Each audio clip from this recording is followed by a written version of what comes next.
नमस्कार दोस्तों, आज बीएड फर्स्ट पेपर से पाठ्यक्रम आधारित लिंग असमानता या पाठ्यक्रम में लैंगिक पक्षपात क्या है उसे देखेंगे। अगर आपने मेरे चैनल को सब्सक्राइब नहीं किया है तो जल्दी से सब्सक्राइब कर लीजिए ताकि आपको नए नए टॉपिक मिलता रहे।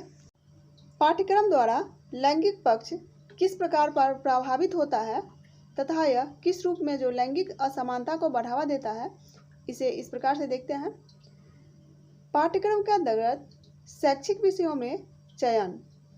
पाठ्यक्रम चयन का बालिका वर्ग द्वारा विद्यालय में पाठ्यक्रम के अंतर्गत यह बहुत ही महत्वपूर्ण विषय है, जो कि लैंगिक भेदभाव को बढ़ावा देने का बालक तथा बालिका छात्र किन विषयों का अध्ययन करना चाहते हैं या उन्हें कौन कौन से विषय पाठ्यक्रम के अंतर्गत दिए जाएंगे जो आगे चलकर बालक या बालिका छात्र के शैक्षिक तथा व्यवसायिक पक्ष को निर्धारित करते हैं।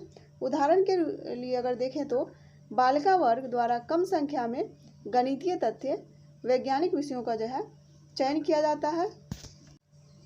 कुछ सांस्कृतिक विचारधाराएं जैसे स्त्रियों को माँ की भूमिका अदा करनी है और पारिवारिक जिम्मेदारी जैसे घर, परिवार व बच्चों की देखभाल आदि, इसलिए बालिका वर्ग को पाठ्यक्रम के अंतर्गत उन शैक्षिक रास्तों को चुनाव करना चाहिए जो आगे चलकर उनके व्यवसाय में गृह कार्यों की सुविधा हेतु अधिकाधिक छुट्टी का प्रावधान शामिल करता है। एक अन्य अवधारणा जो छुपी है पाठ्यक्रम के नाम से जानी जाती है, लिंग असमानता को बढ़ावा देती है, जिसमें विद्यार्थियों को उनकी कक्षा तथा सामाजिक स्टेटस के अनुसार बढ़ाया जाता है। छुपा हुआ पाठ्यक्रम शिक्षा का एक निम्न प्रभाव है। यह पाठ जिसे हम पढ़ना नहीं चाहते, लेकिन फिर भी विद्यार्थी इन्हें कक्ष व सामाजिक वातावरण में मूल्यों, विश्वासों व नियमों के रूप में ग्रहण करते हैं। कोई भी शैक्षिक अनुभव किसी भी प्रकार का प्रभाव पैदा कर सकता है। यह माना जाता है पाठ्यक्रम ऐसा हो कि आगे चल कर के जीवनोपयोगी बन सके।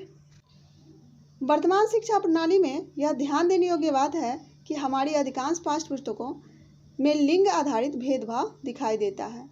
विद्यालय जिसमें कई संस्कृति के विद्यार्थी होते हैं, ये भी लिंग आधारित भेदभाव संस्थान की पाठ्य पुस्तकों द्वारा, निष्पत्ति परीक्षणों द्वारा, खेल कूद के कार्यक्रमों द्वारा, व्यावसायिक प्रशिक्षण द्वारा व लैंगिक विभेदीकृत पाठ्यक्रम द्वारा स्पष्ट दिखाई देता है।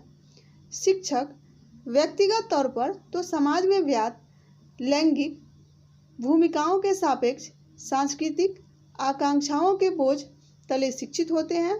साथ ही जिन शैक्षिक संस्थानों में उन्होंने प्रशिक्षण प्राप्त किया होता है, वहाँ भी लैंगिक पक्षपात का सामना करके हुए आते हैं। ये दोनों ही स्थितियाँ उनकी सांस्कृतिक अपेक्षाओं को अनजाने में ही लैंगिक भेदभाव की ओर मोड़ देती है और वे भी व्यक्तिगत तौर पर शैक्षिक प्रक्रियाओं में लिंग भूमिकाओं की तरफ पक्षपात का दृष्टिकोण अपना लेते हैं तथा छात्र व छात्राओं से विभिन्न शैक्षिक निष्पत्ति के स्तरों पर क्षमताओं का उम्मीद वे करते हैं और पाठ्यक्रम विभिन्न क्षेत्रों के संदर्भ में भी लिंग आधारित विचारों के सापेक्ष ही तैयार किया जाता है। यही कारण है कि समान कक्षा में बैठकर एक समान पाठ्य पुस्तक को पढ़ते हुए एक ही अध्यापक के व्याख्यान को सुनते हुए भी लड़के और लड़कियां विभिन्न शिक्षा प्राप्त करते हैं। जहां तक हमारे विद्यालयों में छात्रों की संख्या का प्रश्न है, लड़के और लड़कियां की समान भागीदारी है। यहां तक कि कुछ विद्यालयों में लड़कियों की संख्या लड़कों से अधिक है।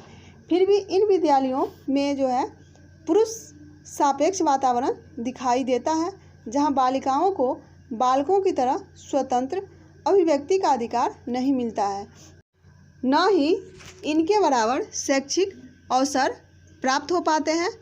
संभवतः यह पुराने चले आ रहे रूढ़िवादी विश्वास का ही परिणाम है, लेकिन अभी हाल में कुछ इसमें अंतर दिखाई दिया है। तो ये था पाठ्यक्रम में लैंगिक पक्षपात। धन्यवाद।